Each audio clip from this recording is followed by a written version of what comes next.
राधा माधव कुंज बिहारी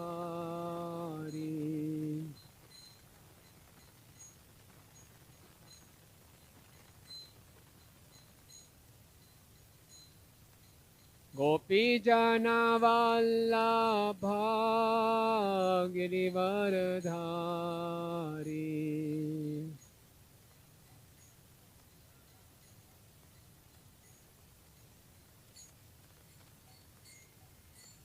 यशोदानंदन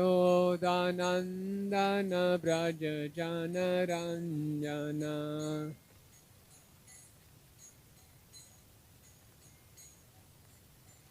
यशोदानंदन ब्रज जनरंजन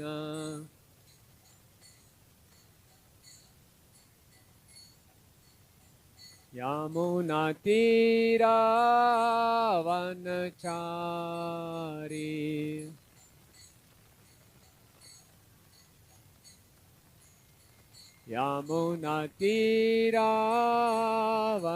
यमुनातीरावनचारी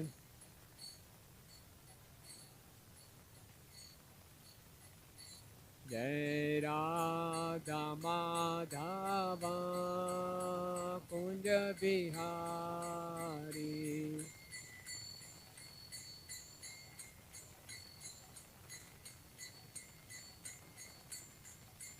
हरे कृष्णा कृष्णा कृष्णा हरे हरे हरे रामा राम राम हरे हरे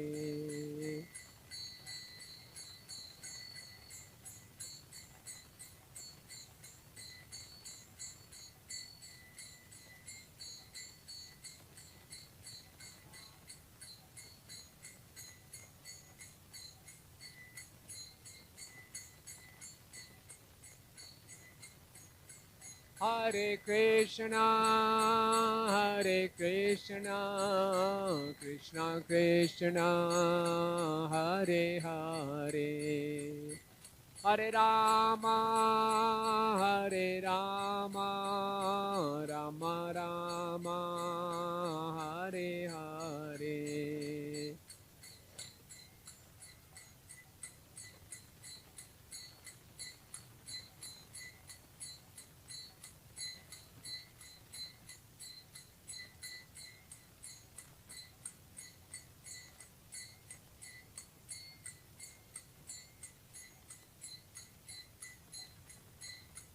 हरे कृष्णा कृष्णा कृष्णा हरे हरे हरे राम राम राम हरे हरे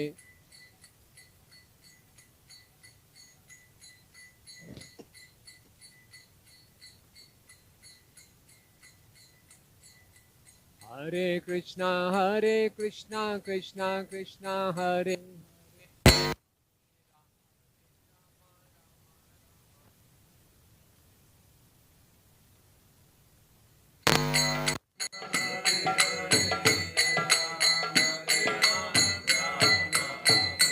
हरे कृष्णा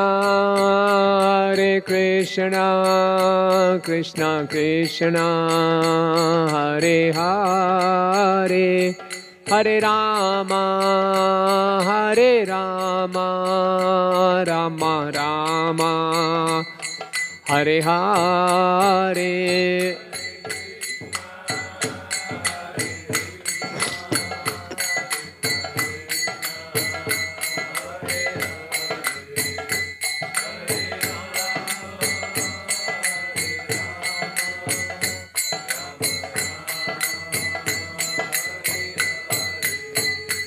हरे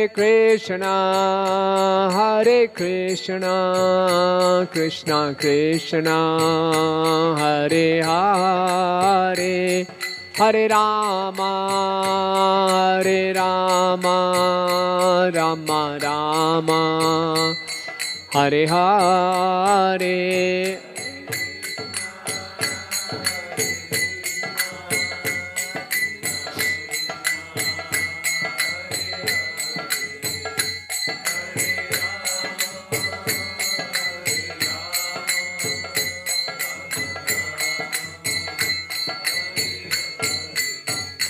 जय प्रभुपदा प्रभुपदा प्रभुपदा श्रील प्रभुपदा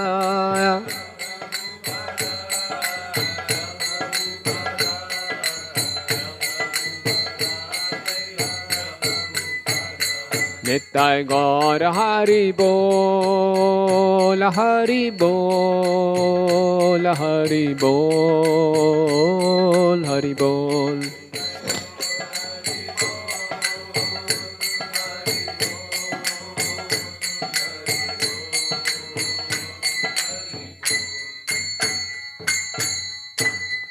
जय विष्णुपाद परमहंस पौजिकाचार्य स्तोत्र Shri Shrimad his divine grace ऐसी भक्ति वेदांत स्वामी Shri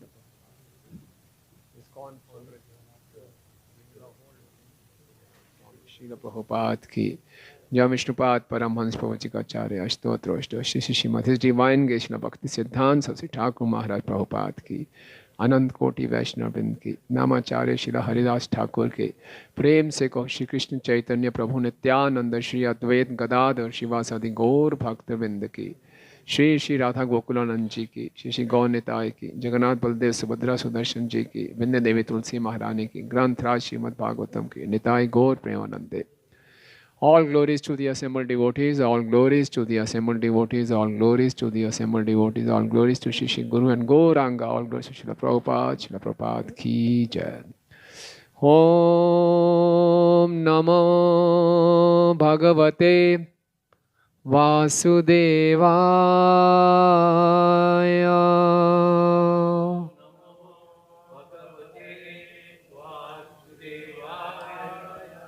Om Namo Bhagavate Vasudevaya.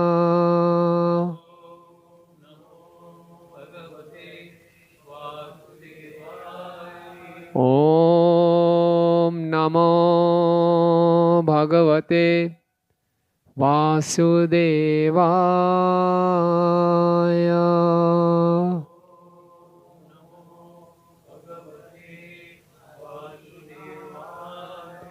नारायणं नमस्कृत्यं नरं चैव नरोत्तमं देवीं सरस्वतीं व्यासं ततो जयम् उदीरयेत्। नष्टप्रायेषु अभद्रेषु नित्यं भागवत सेवया भगवती उत्तम श्लोके भक्तिर्भवति नैष्ठिकी। कृष्णाय वासुदेवाय देवकी नंदनाय च नंदगोपकुमाराय गोविंदाय नमो नमः। ग्रंथ श्रीमद् भागवतम चौथा स्कंद 28वां अध्याय। अध्याय का शीर्षक है अगले जन्म में पुरंजन को स्त्री योनि की प्राप्ति। श्लोक संख्या 39। आस्थे स्थाणु एवेकत्र दिव्यं वर्ष शतं स्थिरा वासुदेवे भगवती नान्यत् वेदोद्वहन् रतिम्। आस्थे स्थाणुर्वैकत्र दिव्यं वर्ष शतं स्थिरा वासुदेवे भगवती न अन्यद्वेदोद्वहन् रतिम्। आस्ते स्थाणुरिवैकत्र दिव्यं वर्ष शतं स्थिरा वासुदेवे भगवती नान्यद्वेदोद्वहन् रतिम्।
आस्ते स्थाणुरिवैकत्र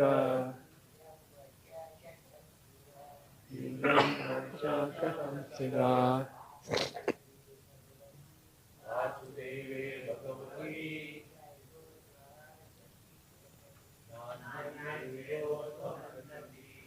धन्यवाद। शब्दात अनुवाद एवं तात्पर्य एसी भक्ति वेदांत स्वामी शिला प्रभुपाद जी के द्वारा। शिला प्रभुपाद की जय। आस्ते रहे आए, स्थाणु अचल, इव सदृश एकत्र एक स्थान पर, दिव्यम देवताओं के, वर्ष वर्ष, शतम 100, स्थिर स्थिर, वासुदेवे भगवान कृष्ण पर, भगवती भगवान, ना नहीं, अन्यत अन्य कुछ, वेद जान पाए, उद्वहन रखते हुए, रतिम आसक्ति। अनुवाद मेरे पीछे दोहराइए। इस प्रकार देवों की गणना के 100 वर्षों तक वे एक ही स्थान पर अचल बने रहे। इसके बाद उन्हें भगवान कृष्ण के प्रति भक्तिमय आसक्ति उत्पन्न हुई और वो उसी स्थिति में स्थिर रहे। तात्पर्य, भगवद गीता 7:19 में कहा गया है, बहुनाम जन्मनाम अन्ते ज्ञानवान माम प्रपद्यते वासुदेव सर्वमिति स महात्मा सुदुर्लभ। अनेक जन्म जन्मांतरों के बाद जिसे वास्तव में ज्ञान होता है, वह मुझे समस्त कारणों का कारण मानकर मेरी शरण में आता है और मुझी को सब कुछ मानता है। ऐसा महात्मा अत्यंत दुर्लभ होता है। वासुदेव श्री कृष्ण ही सब कुछ हैं। जो यह जान लेता है कि वह सबसे बड़ा योगी है। भगवद गीता में यह बताया गया है कि लोग अनेक जन्मों के बाद इसे जान पाते हैं। इसकी पुष्टि श्लोक के दिव्यम व शतम शब्दों से भी होती है। देवताओं की गणनों के अनुसार एक दिन 12 घंटे पृथ्वी के 6 मास के बराबर होता है। देवताओं के 100 वर्ष पृथ्वी के 36,000 वर्षों के तुल्य हुए। इस प्रकार राजा मलयध्वज ने 36,000 वर्षों तक तपस्या की। इसके बाद वे भगवान की भक्ति में स्थिर हुए। सामान्य मनुष्य को इतने वर्षों तक जीवित रहने के लिए अनेक बार जन्म लेना होगा। इससे श्री कृष्ण के अभिमत की पुष्टि होती है। कृष्ण चेतना प्राप्त करना तथा कृष्ण ही सब कुछ है, इस विचार में स्थिर रहना और कृष्ण की सेवा करना, ये सिद्ध अवस्था के लक्षण हैं। जैसा कि चैतन्य चरितामृत मध्य 22-62 में कहा गया है, कृष्ण भक्ति कैले सर्व कर्मकृत है। जब कोई पूजा द्वारा या कृष्ण की भक्ति करते हुए इस निष्कर्ष तक पहुंचता है कि कृष्ण ही सब कुछ हैं, तो मनुष्य सचमुच ही सब कुछ तरह से पूर्ण हो जाता है। उसे न केवल इस निष्कर्ष पर पहुंचना होता है कि कृष्ण ही सब कुछ हैं, वरन इस विचार पर स्थिर भी रहना पड़ता है। यही जीवन की सर्वोच्च सिद्धि है और अंत में मल्लध्वज ने यही सिद्धि प्राप्त की। ओम अज्ञानतिमिरन्धस्य ज्ञानाञ्जनशलाकया चक्षुरुन्मीलितं येन तस्मै श्रीगुरुवे नमः। श्रीचैतन्यमनोभीष्टं स्थापितं येन भूतले स्वयं रूप कदा मह्यं ददाति स्वपदान्तिकं। वन्देऽहं श्रीगुरु श्रीयुतपदकमलं श्रीगुरून् वैष्णवांश्च श्रीरूपं साग्रजातं सहगण रघुनाथान्वितं तं सजीवं साद्वैतं सावधूतं परिजनसहितं कृष्णचैतन्यदेवं श्रीराधा कृष्णपादान् सहगण ललिता श्रीविशाखान्वितांश्च। हे कृष्ण करुणा सिंधु दीनबंधु जगत्पते गोपेश गोपिकाकान्त राधाकान्त नमस्तुते। तप्त कांचन गौरांगी राधे वृंदावनेश्वरी वृषभानुसुते देवी प्रणमामि हरिप्रिये। वाञ्छाकल्पतरुभ्यश्च कृपा सिन्धुभ्येव च पतितानां पावनेभ्यो वैष्णवेभ्यो नमो नमः। जय श्री कृष्ण चैतन्य प्रभु नित्यानंद श्री अद्वैत गदाधर श्रीवासादि गौर भक्त वृंद। हरे कृष्णा कृष्णा कृष्णा हरे हरे, हरे राम राम राम हरे हरे। नमो विष्णुपादाय कृष्ण पृष्ठाय भूतले श्रीमते भक्ति वेदांत स्वामिनिति नामिने। नमस्ते सारस्वते देवे गौरवाणी प्रचारिणे निर्विशेष शून्यवादी पाश्चात्य देश तारिणे।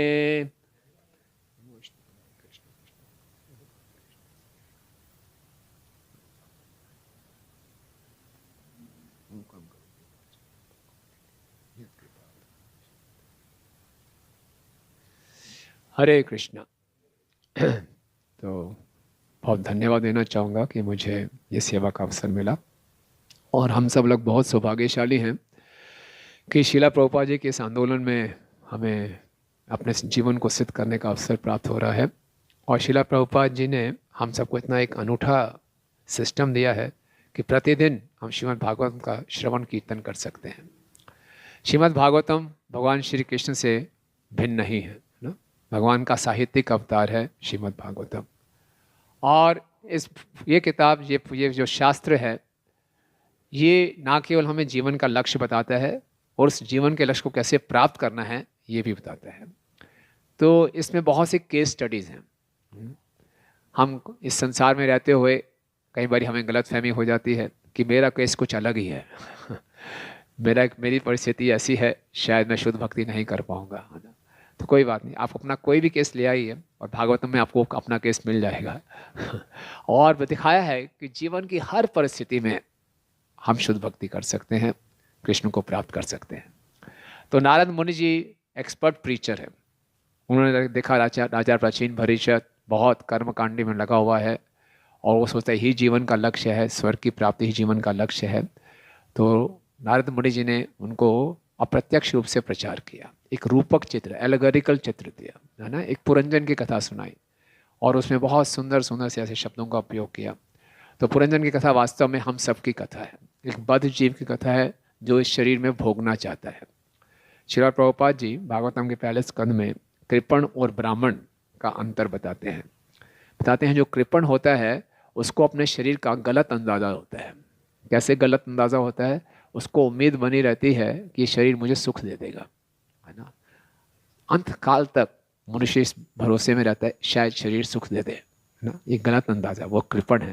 वो अपना पूरा जीवन इस शरीर को सुखी बनाने के लिए सुविधाएं बटोरने में लगाता है।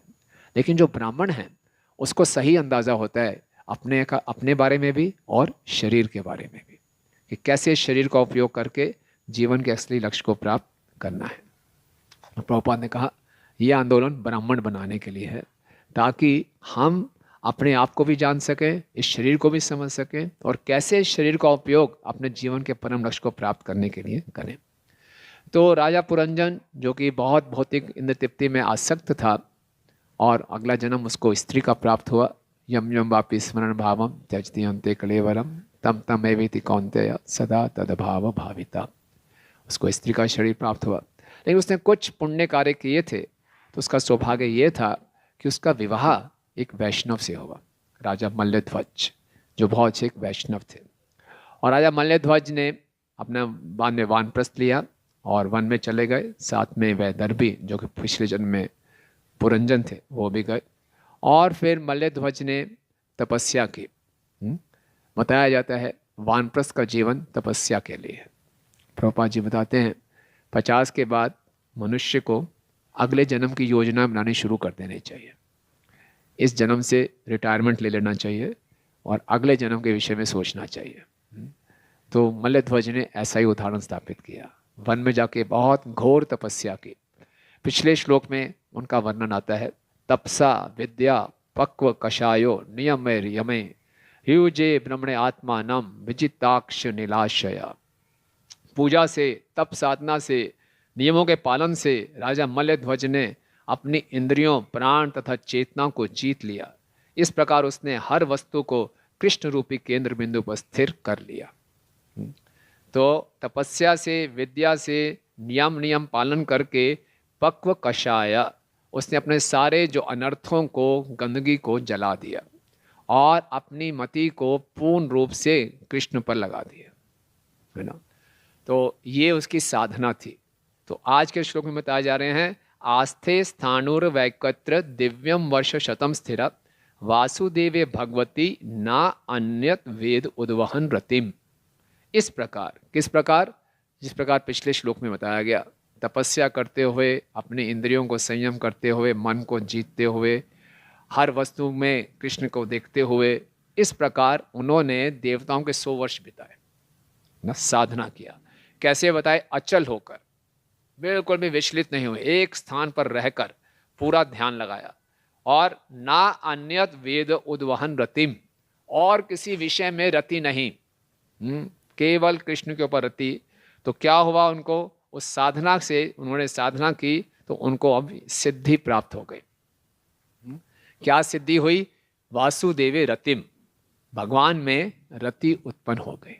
और यही हमारे जीवन का लक्ष्य है कि कृष्ण के प्रति हमारा प्रेम उत्पन्न हो जाए, रति उत्पन्न हो जाए। और उसके लिए पहले हमने क्या करनी है? साधना करनी है। कैसे साधना करनी है? ये हमें पुरंजन सिखा रहे हैं कि बिल्कुल कोई अन्य विषय नहीं, ना अन्यत विषय। जिस ढंग से कुंती महारानी भी अपनी प्रार्थनाओं के अंत में प्रार्थना करती हैं, मयि ते अनन्य विषया मधुपते असकृत रतिम उद्वहत अद्धा गंगा एवं उदनवती, गंगा एवं ओघम उदनवती, है ना। कि मयि ते अनन्य विषया, मेरे अन्य विषयों में मति ना जाए। क्या हो जाए? मधुपते असकृत, हे मधुपति मेरी मति आप में लगातार बनी रहे। हमारी मति लगती है थोड़े टाइम के लिए, फिर भटक जाती है ना। अक्सर हम लोग यही प्रश्न पूछते हैं कि जब तक मंदिर में होते हैं तो सही मति रहती है, मंदिर के बाहर जाते हैं तो मति बिगड़ जाती है। जो मंदिर में रहने वाले भक्त हैं उनका भी यही प्रश्न होता है, सुबह 9 बजे तक तो मति ठीक रहती है 9 बजे के बाद हम एक अलग ही जीव बन जाते हैं तो फिर क्या करें? लेकिन मति असकृत, चाहे जो मर्जी समय हो, स्थिति हो, हमारी मति मधुपति कृष्ण में असकृत लगातार बनी रहे तो क्या होगा? रतिम उद्वधात अद्दा, मेरे रति आपके प्रति बढ़े। कैसे बढ़े? गंगा एवं ओघम उदनवती, जिस प्रकार से गंगा समुद्र की तरफ दौड़ती है, भागती है। तो इसकी टीका में हमारे आचार्य विश्वनाथ चक्र ठाकुर जी बताते हैं, जिस प्रकार से गंगा समुद्र की तरफ भागती है, ऐसा नहीं कि गंगा को कुछ, गंगा माता जी को कोई समस्याओं का सामना नहीं करना पड़ता। 2 चीज़ें गंगा जी हमें सिखा रही हैं कि रास्ते में पहाड़ आते हैं, चट्टानें आती हैं, लेकिन गंगा जी ने समुद्र में जाना ही जाना है, तो इधर उधर से रास्ता निकाल लेती है। इसी ढंग से हमारा अगर जीवन का लक्ष्य है कृष्ण में रति उत्पन्न करनी है, समस्याएं तो बहुत आएंगी, तो रुकना नहीं है, इधर उधर से निकाल जाना और दूसरा, गंगा जी के सामने भी चट्टानें आ रही हैं, पहाड़ आ रही हैं, समस्याएं आ रही हैं, तो गंगा जी ने जब कुछ रोक लूँ, कुछ दे दूँ, पूरा अपने आप को दिया। तो चाहे जीवन में जितनी मर्जी समस्याएं आ जाएं, अगर हमने सोच लिया है कि हमने कृष्ण को प्राप्त करना है तो अपने आप को पूर्ण रूप से देना पड़ेगा। तो ये कैसे होगा? सती होगी, मति होगी, मति अगर सती होगी तो रति उत्पन्न होगी, ये हमारी गति होगी। ठीक है ना? ठीक है ना? तो मति को क्या करना है? सती बनाना है। अभी मति असती है, बहुत से विषय, बहुशाखा अनंतश्च बुद्ध्यावसाय नाम, हमारी बुद्धि डिवाइडेड है बहुत सी शाखाओं में। हम सब कुछ चाहते हैं, हम शुद्ध भक्ति भी चाहते हैं, संसार के सुख भी चाहते हैं, इसीलिए भक्ति करते हुए भी हमें वो पूर्ण आनंद की प्राप्ति नहीं होती। क्यों? जो इस संसार में हमें दुख की अनुभूति हो रही है, उसका मुख्य कारण है हमारी भौतिक इच्छाएं। पूरा प्राप्त होगा नहीं, तो हम दोनों चीजें चाहते हैं, तो अन्य बिल्कुल मति जो है हमारी सती नहीं हो रही, तो मति को सती करना है, तो फिर रति उत्पन्न होगी, और यही हमारे जीवन की गति है। तो यही हमारी साधना है कि किसी ढंग से अनन्य विषया अन्य अभिलाषिता शून्यम ज्ञान कर्मादि अनावृतम अनुकूलेन कृष्णानुशीलनम भक्ति उत्तम, इसको हम कर सके ताकि इसी जीवन में हम कृष्ण भक्त प्रेम प्राप्त कर सके। अब यहाँ श्रीला प्रभुपाद जी बता रहे हैं, बहुनाम जन्मनाम अन्ते ज्ञानवान माम प्रपद्यते वासुदेवम सर्वमति स महात्मा सुदुर्लभ। कई कई जन्मों के बाद कोई जीव कृष्ण सब कुछ है, वासुदेवम सर्वमिति, इस साक्षात्कार को प्राप्त करता है। मनुष्य योनि भी बहुत मुश्किल से प्राप्त होती है। मनुष्य योनि प्राप्त करके भी ये मालूम नहीं चलता कि सर्व कारणम कारण कौन है ना। आप देखिए इस संसार में कितने लोग जानते हैं कि कृष्ण ही सब कारणों के कारण है। सबकी अलग अलग फिलॉसफीज हैं, अलग अलग थ्योरीज हैं। हम तो बहुत सौभाग्यशाली थे, भक्तों की कृपा से हमें जान पाए। हम सोचते हैं तो बड़ा, पहले दिन आते ही हमें मालूम चल जाता है। इस्कॉन में पहले दिन आते ही प्रभुपाद के किसी पुस्तक का एक पैराग्राफ ही पढ़ लेंगे, मालूम चल जाता है कि कृष्ण सब कारणों के कारण है। तो ये थ्योरी तो क्लियर हो जाती है, लेकिन इतना आसान नहीं है ये जानना। ये जानना इतना आसान नहीं है। ये बहुत हमारे कई जन्मों की सुकृति थी, हमारे पे अहेतु की कृपा थी कि हम इस बात को जान पाए। बहुनाम जन्मनाम अन्ते, और पहले तो लोग जान ही नहीं पाते कि कृष्ण सब कारणों के कारण है। देवी देवताओं की पूजा में कहीं कितने लोग नास्तिकवाद में, मायावाद में, कितने ही तरह तरह के वादों में हम अपना जीवन बर्बाद कर रहे हैं। लेकिन जानते हैं कृष्ण सब कुछ हैं, कृष्ण ही सब कारणों का कारण। इसका साक्षात्कार होना ये भी इतना आसान नहीं है। बुद्धि में तो ये बात प्रकट हो जाती है, दिखाते हैं ना कॉमिक्स में, बल्ब जल गया अटनो, लेकिन बुद्धि से हृदय में दिव्य ज्ञान हृदय प्रकाशिता कई जन्म लग जाते हैं। बहुना जन्मनाम अन्ते ज्ञानवान माम, है ना। तभी हम कहते हैं ना, प्रेमा भक्ति जहाँ है थे अविद्या विनाशी आते, दिव्य ज्ञान हृदय प्रकाशिता। जब महाजनों की कृपा होती है तो ये ज्ञान हृदय में प्रकाशित होता है। वासुदेवम सर्वम इति स महात्मा सुदुर्लभ। लेकिन श्रीला प्रभुपाद चाहते हैं हम सब भी महात्मा बने। एक बार श्रीला प्रभुपाद जी प्रवचन दे रहे थे, तो प्रभुपाद जी बता रहे थे 12 महाजन होते हैं। तो उनके शिष्य आगे बैठे थे, उन्होंने बोला Prabhupada you are the 13th महाजन। सर प्रभुपाद ने बोला यू आर द 14th महाजन। यानी कि हम सबको भी महाजन बनना है, हम सबको भी महात्मा बनना है। देखिए जब हम बोलते हैं कि इसी जीवन में, आप बोलेंगे नहीं यहाँ तो लिखा हुआ है बहुत जन्मों के बाद हमें कृष्ण प्रेम प्राप्त होगा, अभी भक्ति शुरू की है हमने। नहीं, हमें ये सोचना चाहिए कि ये जन्म हमारा अंतिम जन्म है। बहुजनाम जन्मनाम अन्ते, इसी जन्म में, इसको टालना नहीं है।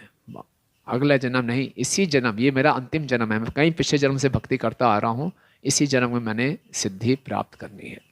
इस भावना को लेकर हमें चलना है। और न उसके बाद ना भी हुआ तो कोई दिक्कत नहीं है, अपना प्रयास तो पूरा होना ही चाहिए ना। एक बार एक शिष्य बार बार प्रभुपाद से पूछ रहे थे, प्रभुपाद जी इस जीवन के अंत में मैं भगवत धाम जाऊँगा। प्रभुपाद उसको सीधा सीधा उत्तर नहीं दे रहे थे, फिर वो अलग ढंग से पूछ रहा था। ऐसे कई बार उसने पूछने का प्रयास किया, तो प्रभुपाद ने उसको डांटा। प्रभुपाद ने बोला that's not your responsibility, that's my responsibility. तो भगवत धाम जाएंगे नहीं जाएंगे ये गुरु के कर्तव्य है। हमारा क्या कर्तव्य है कि जो हमें आदेश मिले हम उसका पालन करें, है ना।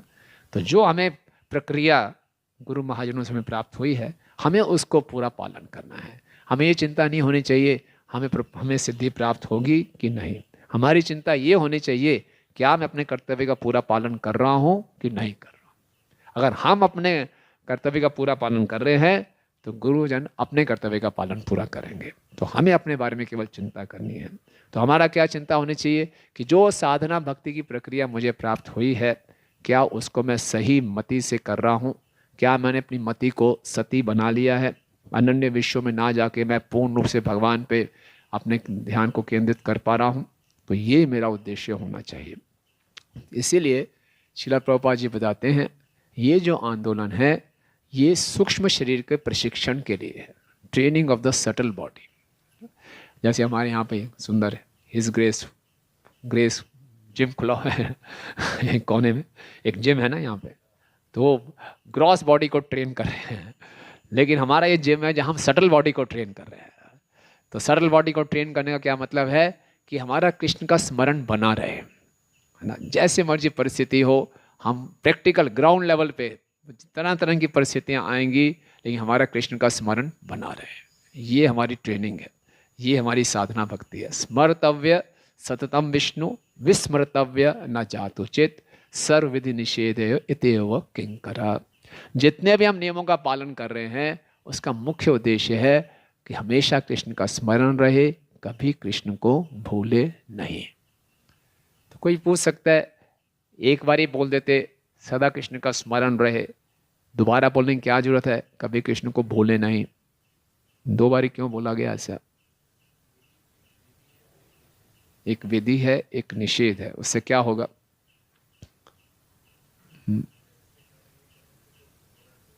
हाँ, ऐसे कार्य नहीं करने चाहिए जो विस्मरण हो, और ऐसे कार्य जरूर करने चाहिए जिससे हमारे को स्मरण हो। जैसे कि हमारे आचार्य उदाहरण देते हैं, जैसे स्कूलों में एनुअल डे है, स्पोर्ट्स डे है, तो टीचर आके बोलेगा कल सबको आना है, ठीक है, नहीं आए तो मार्क्स कटेंगे, है ना। तो ये बोलना जरूरी है, आना है कल जरूर, नहीं आए तो मार्क्स कटेंगे, ये बोलना भी जरूरी है ना। तो कृष्ण का स्मरण करना है, ये हमारे लिए शुभ है, नहीं आए तो अशुभ है, नहीं किया तो अशुभ है। तो इसीलिए हमारे को अपने जीवन को, प्रभुपाद कहते हैं, इस ढंग से डालना है कि जीवन की हर परिस्थिति में हम कृष्ण का स्मरण कर सकें, और कैसी भी विषम परिस्थिति क्यों ना हो हम कृष्ण को भूलें नहीं। ये हमारी साधना भक्ति का अभ्यास है। तो कैसे हम इसको करें? तो यहाँ पे बताया गया कि उनकी मति बिल्कुल स्थिर हो गई और उनकी रति उत्पन्न हो गई, यानी कि उनको भाव की स्थिति प्राप्त हो गई। साधना भक्ति का परिणाम क्या होना चाहिए? भाव भक्ति। और भाव भक्ति क्या है? प्रेम अंकुरित हो रहा है, फिर प्रेमा भक्ति। तो तीन भक्ति की स्थिति है, साधना भक्ति, भाव भक्ति और प्रेमा भक्ति। तो हमारी साधना भी इस ढंग से होनी चाहिए कि हम भगवान की कृपा को आकर्षित कर सकें और हम भाव भक्ति को प्राप्त कर सकें। भाव भक्ति का अर्थ है कि हम अपने स्वरूप को प्राप्त कर लेंगे, जो कि अगले श्लोक में वर्णन आएगा। हम जान जाएंगे कि हमारा भगवान के साथ क्या संबंध है ना। उस स्वरूप को प्राप्त करना, वो एम आई, मुझे मालूम चलेगा भाव में आकर कि मैं कौन हूँ, भगवान के साथ मेरा क्या संबंध है। तो ये हमारा मनुष्य जीवन का लक्ष्य है, जानना। तो उसके लिए साधना भक्ति करनी है। लेकिन रूप गोस्वामी जी बता रहे हैं भक्ति रसामृत सिंधु में, इस भाव भक्ति को भगवान तभी प्रदान करेंगे जब हमारी साधना को हम बड़ी आसक्ति के साथ करेंगे। एक जिसे कहते हैं तृष्णा, एक तड़प के साथ करेंगे, एक लौल्यम के साथ करेंगे, है ना। कृष्ण भक्ति रस भाविता मति क्रीड़यात कभी कुतोपि लभ्यते। जहां पे भी आपको कृष्ण भक्ति रस की मति मिल रही है, इसको खरीद लो, है ना। इसका मूल्य क्या है? लौल्यम अपि तत्रेपि मूल्यम। उसका एकमात्र मूल्य क्या है? लौल्यम। लौल्यम का मतलब है इंटेंस ग्रीड, बहुत बड़ी लालच कि मुझे चाहिए, पागलपन, वो होगा। जन्म कोटि सुकृति न लभ्यते। करोड़ों करोड़ों जन्मों की सुकृति से ये लौल्यम प्राप्त नहीं होगा। ये लौल्यम प्राप्त होगा उन भक्तों की सेवा करके जिनके पास ये लौल्यम है। श्रील प्रभुपाद जी की सेवा करके हम इस लौल्यम को प्राप्त करते हैं। तो जब हमारी साधना में ये लौल्यम होगा, तब हम भगवान की कृपा को आकर्षित करेंगे, तब ये भाव हमारे को प्राप्त होगा, तब हम जानेंगे कि हमारा भगवान से क्या संबंध है, तब हम किसी रस को प्राप्त कर पाएंगे।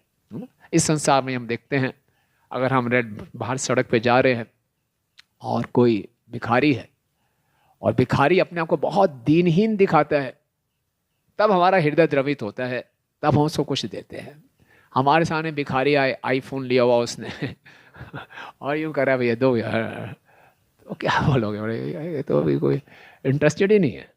इसलिए हमारी साधना में ऐसे हरे कृष्ण भगवान चाहता ही नहीं है, मैं सेवा दो सेवा दो, भीख मांगनी है तो भीख मांगनी चाहिए। हरे कृष्णा कृष्णा कृष्णा हरे हरे, हरे राम राम राम हरे। ऐसी भीख मांगनी चाहिए कि कृष्ण का हृदय द्रवित हो।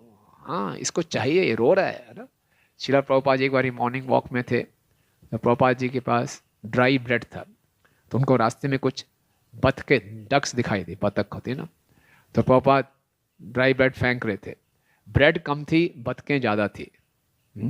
तो उनके शिष्य ने पूछा, प्रभुपाद किसको देंगे आप? तो प्रभुपाद ने बोला one who quacks the most जो ज़्यादा क्वाक क्वाक करेगी उसको मैं डालूंगा। तो प्रभुपाद बोला इसी ढंग से जो ज़्यादा हृदय से भगवान को पुकारता है, हरे कृष्णा कृष्णा कृष्णा हरे हरे, हरे राम राम राम हरे, वो भगवान के ध्यान को आकर्षित करता है। उस पर भगवान भाव देंगे कि हाँ, उसके हृदय में ज्ञान प्रकाशित होगा कि मेरा भगवान के साथ क्या संबंध है। तो इस लौल्यम को प्राप्त करना है। और ये लौल्यम कैसे आएगा? ये लौल्यम आता है रुचि की अवस्था में। ना धनम ना जनम ना सुंदरिम कविता व जगदीश कामये मम जन्मनि जन्मनीश्वरे भवताद भक्तिर अहेतु की त्वये। श्रील भक्तिविनोद ठाकुर जी ने जो शिष्टाष्टकम की प्रार्थनाएं हैं इनको बहुत सुंदर ढंग से समझाया है, कैसे ये श्रद्धा से लेकर प्रेम तक की स्थितियों को इंगित करते हैं। तो जो रुचि की अवस्था है, जहाँ में लौल्य हमारे हृदय में प्रकट होना चाहिए, वो क्या है? ना धनम ना जनम ना सुंदरिम। तो रुचि से पहले कौन सी अवस्था है? निष्ठा। और निष्ठा से पहले क्या है? अनर्थ निवृत्ति। तो अभी जो हम यहाँ लिख रहे हैं, प्रभुपाद जी लिख रहे हैं कि ना केवल ये मालूम चल जाना कि कृष्ण ही सब कुछ है, बल्कि इस मति में स्थिर भी रहना। तो अभी जो हमारी मति है वो स्थिर नहीं रह पाती। हम जानते हैं कृष्ण ही सब कुछ है, लेकिन फिर हमारा ध्यान भौतिक विषयों में भी चला जाता है। और भी हमारा जो भक्ति है, जैसे आप ECG ग्राफ देखते हैं ना वैसे है। तो कैसे वो स्थिरता आएगी? तो हम लोग इतने सौभाग्यशाली हैं कि हमारे जो पूर्ववर्ती आचार्यों ने भक्ति का बहुत ही वैज्ञानिक तरीके से विश्लेषण किया हुआ है, ताकि हर साधक ये समझ सके कि उसके साथ जो बीत रहा है वो सबके साथ बीत रहा है, घबराने की बात नहीं है ये सिम्टम्स है ना, और इसके ये क्या क्या इसके लक्षण हैं, इसका क्या क्या उपचार है, उस उपचार को करोगे और इन सिम्टम्स से आप पार कर जाओगे, अगली स्टेज में आ जाओगे, है ना। तो ऐसा एक ग्रंथ लिखा है विश्वनाथ चक्रवर्ती ठाकुर जी ने, माधुर्य कादम्बनी। तो माधुर्य कादम्बनी में बहुत अच्छे ढंग से हर स्टेज का वर्णन किया हुआ है। श्रद्धा, साधु संग, भजन क्रिया, अनर्थ निवृत्ति, निष्ठा, रुचि, हर स्टेज का वर्णन किया है, ताकि हम पहचान सके हम किस अवस्था में हैं और मुझे क्या करना है अगली अवस्था में जाने के लिए। इतना सुंदर वैज्ञानिक विश्लेषण किया हुआ है। तो बताते हैं, अभी हम सबकी भजन क्रिया चल रही है। भजन क्रिया गुरु द्वारा प्रदत्त होती है, जिसमें प्रभुपाद का आदेश है कम से कम 16 माला का ध्यान पूर्वक जप, 4 नियमों का पालन, शास्त्रों का अध्ययन और भक्ति साधना भक्ति के सभी अंगों का पालन करना। तो ये जो भजन क्रिया को विश्वनाथ चक्रवर्ती ठाकुर जी ने 2 भागों में बांटा है। एक है अनिष्ठिता भजन क्रिया और एक है निष्ठिता भजन क्रिया। तो अनिष्ठिता भजन क्रिया की उन्होंने 6 स्टेजेस बताए हैं कि कैसे एक साधक जिसकी भजन क्रिया ऊपर नीचे हो रही है, क्यों होती है और उसके क्या क्या लक्षण हैं ना, आप सब जानते होंगे, लेकिन इसको फिर भी थोड़ा चर्चा करते हैं, जो कि हमारे लिए बहुत ही प्रैक्टिकल लगता है। तो पहला वो स्टेज बताते हैं, जो अनिश्चिता भजन क्रिया की पहली स्टेज होती है उत्साहमयी। जब नया नया साधक होता है, वो उत्साह नहीं, उत्साहमयी, इसको झूठा उत्साह, उसको एक बहुत गर्व होता है अपने अंदर, मुझे क्या प्राप्त हो गया, देखो 16 माला 4 नियम कर रहा हूँ, क्या बात है ना। और ये सब बाकी पशु समान लोग हैं, कुछ नहीं करते है ना, मैं हूँ बढ़िया एकदम, क्या बस पहुँच गया भगवत धाम, है ना। शुरू में आते हैं ऐसे लगता है बस सब कुछ प्राप्त हो गया, अगला इतना नाचता है वो, इतना बस अगला कदम गोलोक धाम में ही है ना। तो उसको बहुत उत्साह, ये झूठा उत्साह है ना, ये उत्साहमयी। ये उत्साह उसका एक प्रकार से सुपीरियरिटी कॉम्प्लेक्स के कारण है ना। जैसे किसी को बहुत अच्छे IIT में एडमिशन मिल गया, बाकी उसके मित्रों को नहीं मिला, तो उसको लगता है मैं इनसे श्रेष्ठ हूँ, तो उसका एक अलग उत्साह होता है ना। उसी ढंग से मुझे भक्ति प्राप्त हो गई, 16 माला जप ये सब मिल गया, तो वो एक उत्साहमय, तो इस शुरू की अवस्था होती है, हम सब इससे निकल चुके होंगे ना। फिर एक दूसरी अवस्था आती है घन तरला, फिर धीरे धीरे वो ग्राउंड पे आना शुरू करता है। इसको लगता है अब जब में नींद भी आ रही है, कभी जब करने की इच्छा नहीं हो रही, कभी करने की बहुत इच्छा हो रही है। घन तरला, कभी भक्ति बड़ी घनी होती है, कभी एकदम तरल हो जाती है ना। तो ऊपर नीचे फ्लक्चुएशंस होते हैं, है ना? होता है। ये सेकंड स्टेज है। तीसरी स्टेज आती है, उसको बोलते हैं व्यूड विकल्प। उसके पास बहुत से विकल्प आ जाते हैं।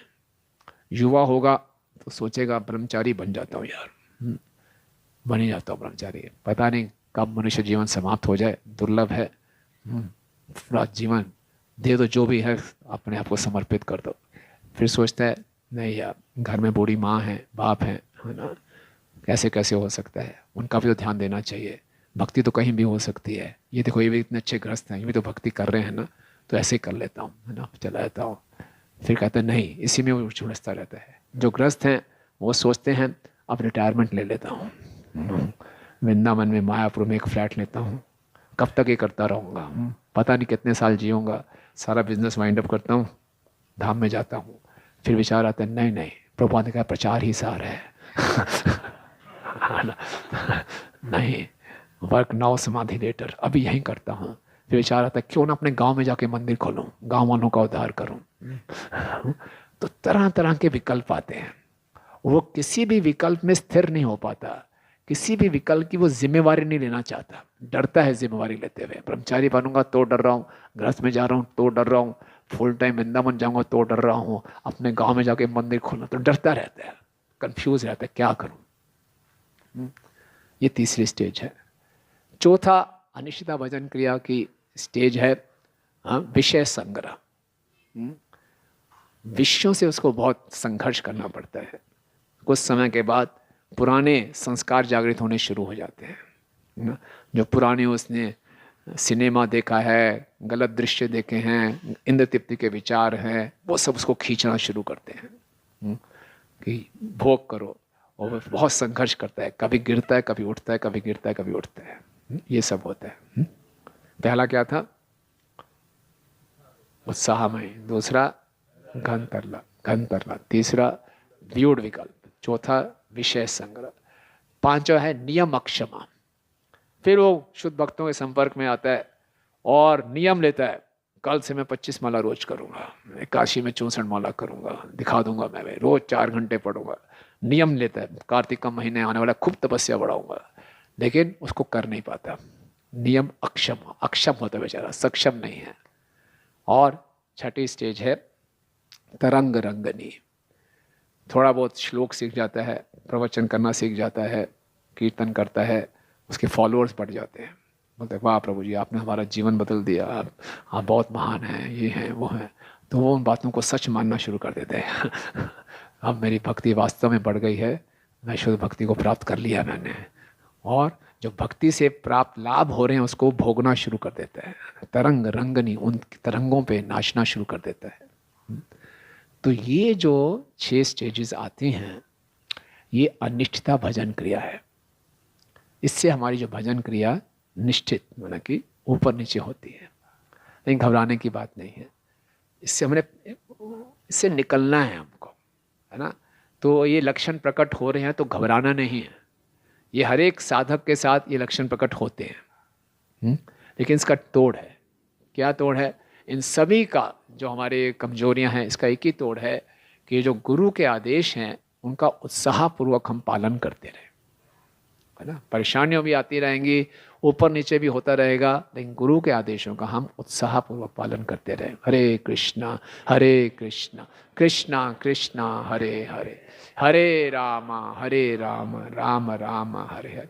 तो इस प्रकार जब गुरु के आदेशों का हम उत्साहपूर्वक पालन करते रहते हैं तो धीरे धीरे धीरे धीरे हम निष्ठा भजन की क्रिया बढ़ रही है। फिर निश्चिता भजन क्रिया के बाद फिर क्या होगी? अनर्थ निवृत्ति। फिर अनर्थों से छुटकारा मिलना शुरू होता है। नष्ट प्रायेषु अभद्रेषु नित्यम भागवत सेवया भगवती उत्तम श्लोके भक्तिर भवती नैष्ठिकी। प्रभुपाद क्या बता रहे हैं, इसका ट्रांसलेशन करते हैं।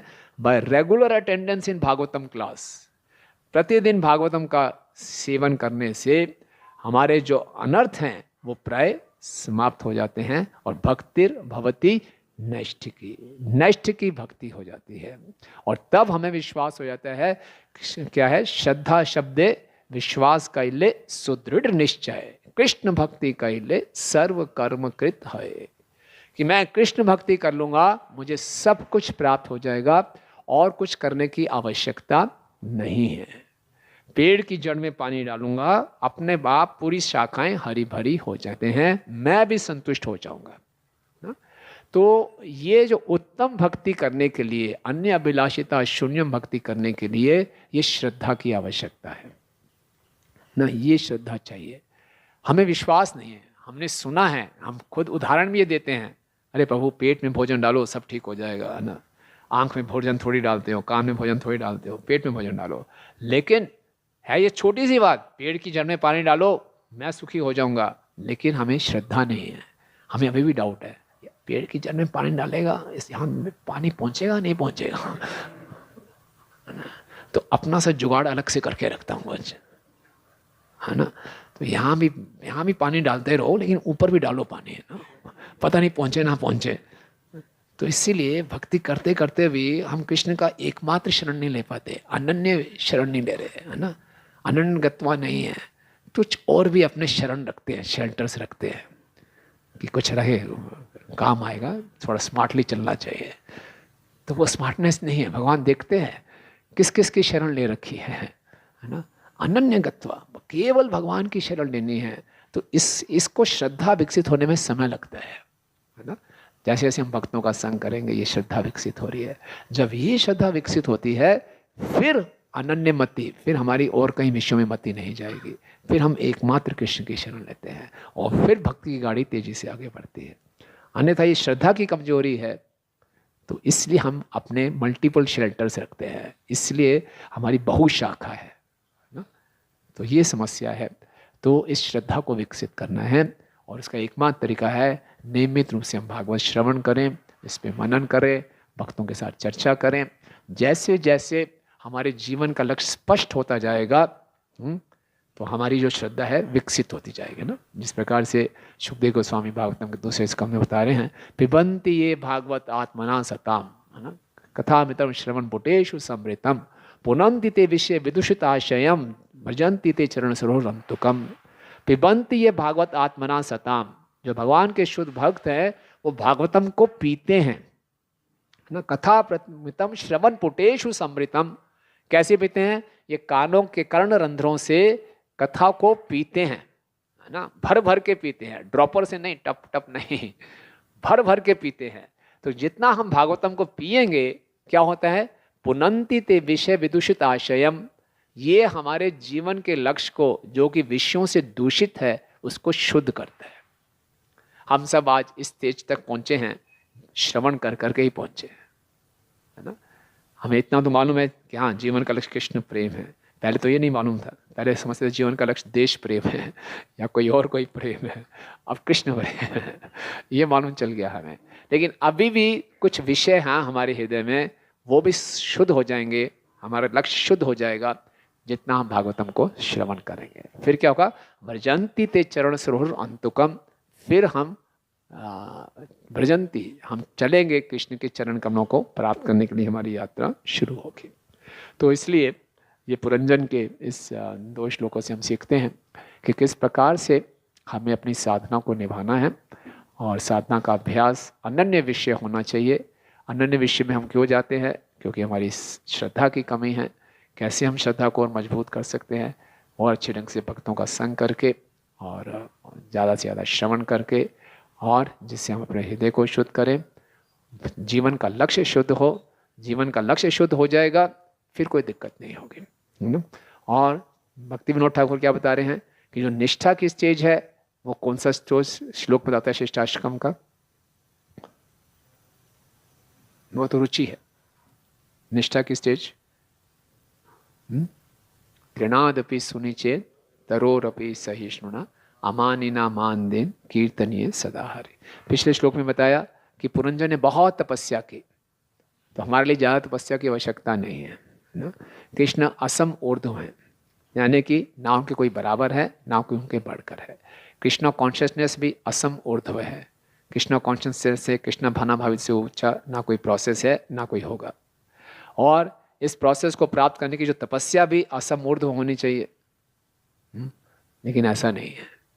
चैतन्य महाप्रभु बहुत कृपालु है, इतनी ऊंची चीज हमें दे रहे हैं, ब्रज का प्रेम दे रहे हैं, कोई तपस्या नहीं, बिल्कुल तपस्या नहीं है। चैंटिंग, डांसिंग एंड फिस्टिंग, क्या तपस्या बताइए? क्या करना है? इतना हमारा जो रिलीजन है किचन रिलीजन है। हमारे हमारे जो आंदोलन में रसोई का सबसे महत्वपूर्ण रोल है ना। आप चैतन्य चरितामृत में पढ़ेंगे तो कृष्णदास कविराज गोस्वामी कितने ही पेजों में, कितने ही पृष्ठों में अलग अलग पकवानों के बारे में लिख रहे हैं। तो ये तो हमारा धर्म है, हमारा धर्म रसोई धर्म है। तो क्या तपस्या है? Chanting, dancing and feasting. लेकिन क्या है वो? कृष्ण पर पूर्ण रूप से शरणागत रहते हुए। तो हमारी तपस्या क्या है? तृणादपि सुनिचेन तरोरपि सहिष्णुना अमानिना मान देन कीर्तनीय सदा हरि। ये गोलोक धाम जाने का दरवाजा है। इसको हम बाईपास नहीं कर सकते, इसका कोई शॉर्टकट नहीं है, यहाँ से होकर ही निकलना पड़ेगा। ये स्टेज निष्ठा की स्टेज है। तो ये स्टेज निष्ठा के स्टेज के लक्षण भी हैं, और ये स्टेज निष्ठा प्राप्त करने के लिए प्रिस्क्रिप्शन भी है। अगर निष्ठा में आना है तो इस श्लोक का पालन करो, अगर निष्ठा पे हो गए तो ये श्लोक के लक्षण प्रकट होंगे। तो इसमें 5 चीजें हैं। तृणादपि सुनिचेन, अपने आप को घास के तिनके से तृण से भी नीच मानना। तरोरपि सहिष्णुना, पेड़ से भी ज्यादा सहनशील होना। अमानिना, मान की इच्छा नहीं करनी। मान देना। कीर्तनीय सदा हरि, सदा कीर्तन करना। इन 5 में सबसे महत्वपूर्ण क्या है? अमानिना, मान देन, और हाँ जी, कीर्तनीय सदा हरि, और तृणादपि सुनिचेन।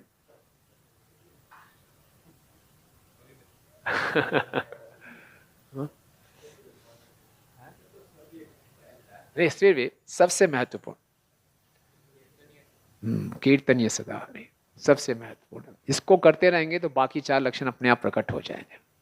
तो जैसे मर्जी परिस्थिति हो, हम क्या करते रहें? हरे कृष्णा कृष्णा कृष्णा हरे हरे, हरे राम राम राम। जैसे मर्जी परिस्थिति हो, भागवतम का श्रवण कीर्तन करते रहें। जो परिस्थिति हो, मौका देखें कि हाँ भगवान का गुणगान कर सकते हैं, भक्तों का गुणगान कर सकते हैं। ये तपस्या है, ये तपस्या महाप्रभु हमसे अपेक्षा करते हैं, और कोई तपस्या नहीं है। हम एकादशी निर्जला रख सकते हैं, नहीं रख सकते, कोई दिक्कत नहीं है। कोई प्रभुपाद ने कहा आप निर्जला एकादशी रखो, कोई दिक्कत नहीं है। आप अनुभव खाइए, जो फलाहार कर सकते हैं, जितना आप कर सकते हैं करें। लेकिन इस मुख्य तपस्या को हमने केंद्र में रखना है कि कीर्तनीय सदा हरि, तृणादपि सुनिचेन तरोरपि सहिष्णुना। तब हम इस अनिष्ठता भजन क्रिया से निष्ठिता भजन क्रिया पे आके निष्ठा को प्राप्त करेंगे, और फिर आगे हमें जो हमारी मति है वो सती होगी, और फिर रति होगी, और फिर हमारी सही गति होगी। ठीक है, हरे कृष्णा। किसी कोई प्रश्न है, टिप्पणी है? कमेंट्स, नागेंद्र प्रभु।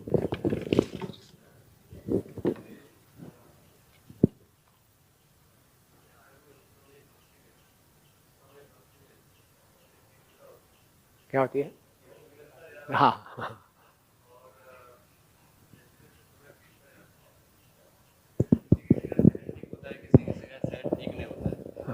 परंतु फिर भी वो दृढ़ता बनाए रखना चाहता है, परंतु फिर उसका सेहत बिगड़ता है। भले आश्रम में हो या गृहस्थ आश्रम में हो। क्या बिगड़ता है?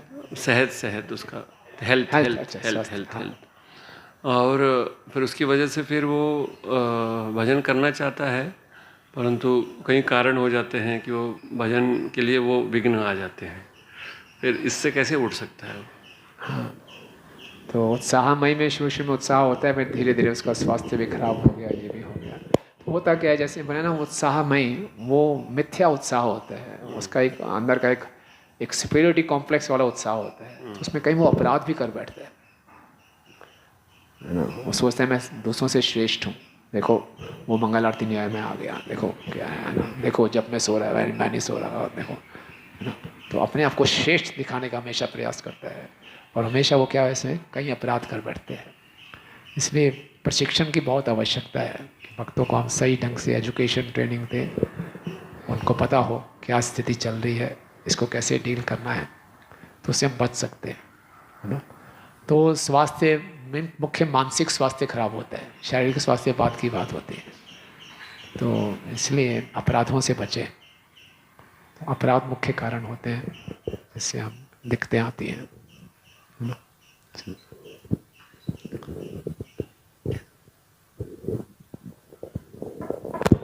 हरीश नवरो, जैसे आपने वो भजन क्रिया के जो 6 स्टेज बोले, तो उत्साहमय के बाद गणतंत्र, तो ये एक के बाद एक आते हैं कि ये साथ में भी आ सकते हैं कि कौन सा भी कभी भी आ सकते हैं? नहीं, एक के बाद एक आते हैं। मतलब एक उत्साहमय होने के बाद ही दूसरा आएगा घंटा, ऐसा? हाँ, तरंग रंगनी पहुंचने तक टाइम लगता है ना। पहले से ही उसको भक्ति के बेनिफिट्स नहीं मिलते। तो तरंग रंगनी भी ऊंची स्टेज है, इतना आसान नहीं है तरंग रंगनी तक पहुंचना हमें, है ना। ठीक है।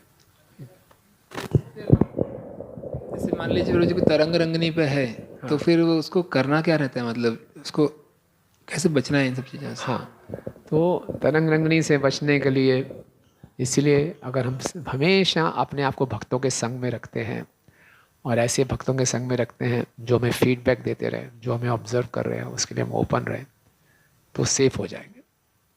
अगर हम वरिष्ठ भक्तों के संग में नहीं हैं, तरंग रंगनी में क्या दिक्कत होती है, अगर अपने आप को अपने से कनिष्ठ भक्तों के साथ घेर लेते हैं तो फिर दिक्कत है। वो तरंगे बढ़ती ही जाएंगी, वो हमारा गुणगान करते रहेंगे, हम उस पर खेलते रहेंगे फिर ना। तो इसीलिए कनिष्ठ भक्तों का संग करना पड़ता है प्रचार के लिए, लेकिन साथ साथ अपने आप में हमेशा हम वरिष्ठ भक्तों के साथ भी रहें, अपने साथ के भक्तों के साथ भी रहें जो हमें ग्राउंड पे ले आएंगे, है ना। तो हम बैलेंस रहेंगे, तो बैलेंस रख के रहना बहुत जरूरी है ना। यस प्रभु जी।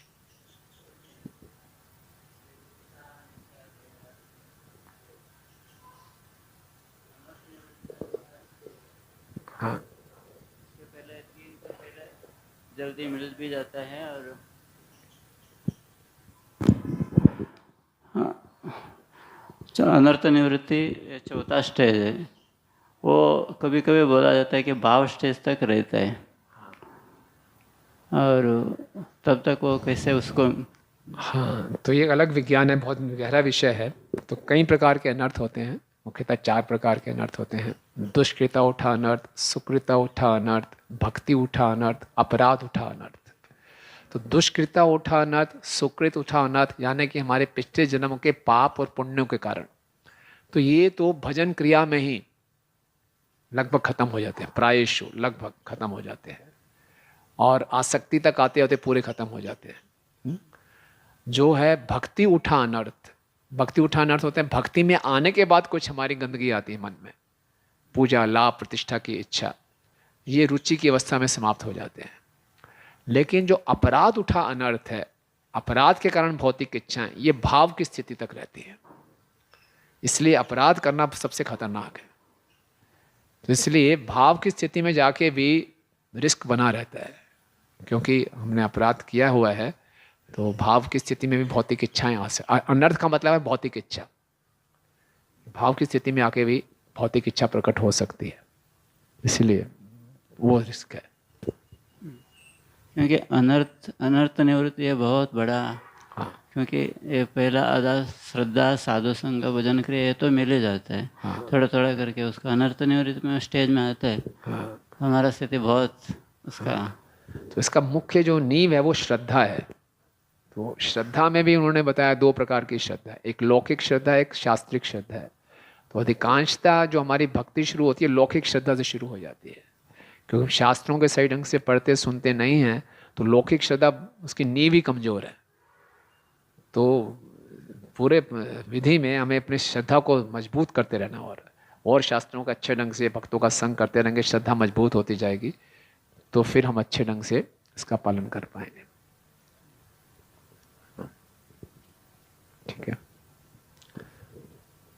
आप सब भक्तों का बहुत बहुत धन्यवाद। ग्रंथराज श्रीमद् भागवतम की, जगत गुरु श्रील प्रभुपाद की, निताई गौर प्रेमानंद।